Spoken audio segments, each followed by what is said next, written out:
मोटू और पतलू के गांव में एक बहुत ही अनोखे जंगल की खबर आई। लोग कहते थे कि उस जंगल में एक जादुई मोती की खोज है। मोटू और पतलू, जो हमेशा नई चुनौतियों को स्वीकार करते थे, उस जंगल की खोज में निकल गए। वे जंगल में पहुंचकर हैरान रह गए।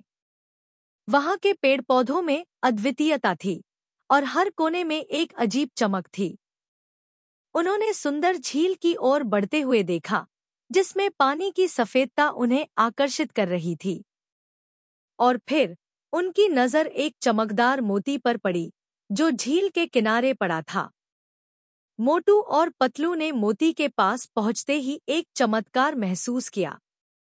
लेकिन जैसे ही वे मोती को हाथ लगाने की कोशिश की, वह एक जादुई जंगल में चला गया। वे चमत्कार से भरे इस जंगल में फंस गए। जंगल में घूमते हुए उन्हें एक चमत्कारिक जगह मिली, जहां फूलों की बूंदें चमक रही थी और पेड़ पौधों की आवाजें गान कर रही थी।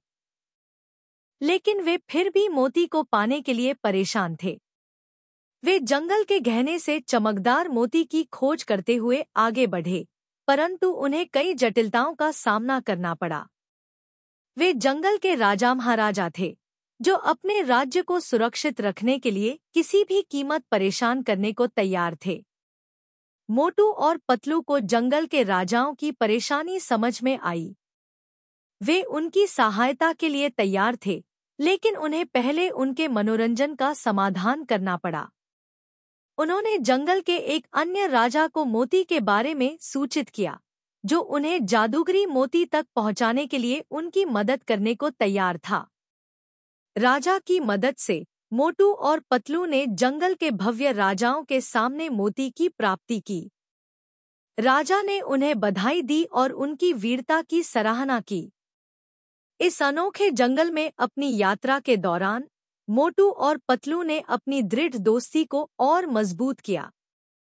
वे अपनी निष्ठा, साहस और सामर्थ्य के साथ जंगल के राजाओं के साथ साझा किया और उन्हें जंगल की अनगिनत सुंदरता का आनंद लिया।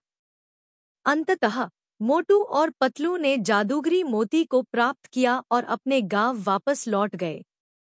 उनकी यात्रा ने उन्हें नए साहस और सफलता का एहसास किया। जंगल की यह अनोखी कहानी हमेशा उनके दिल में बसी रही।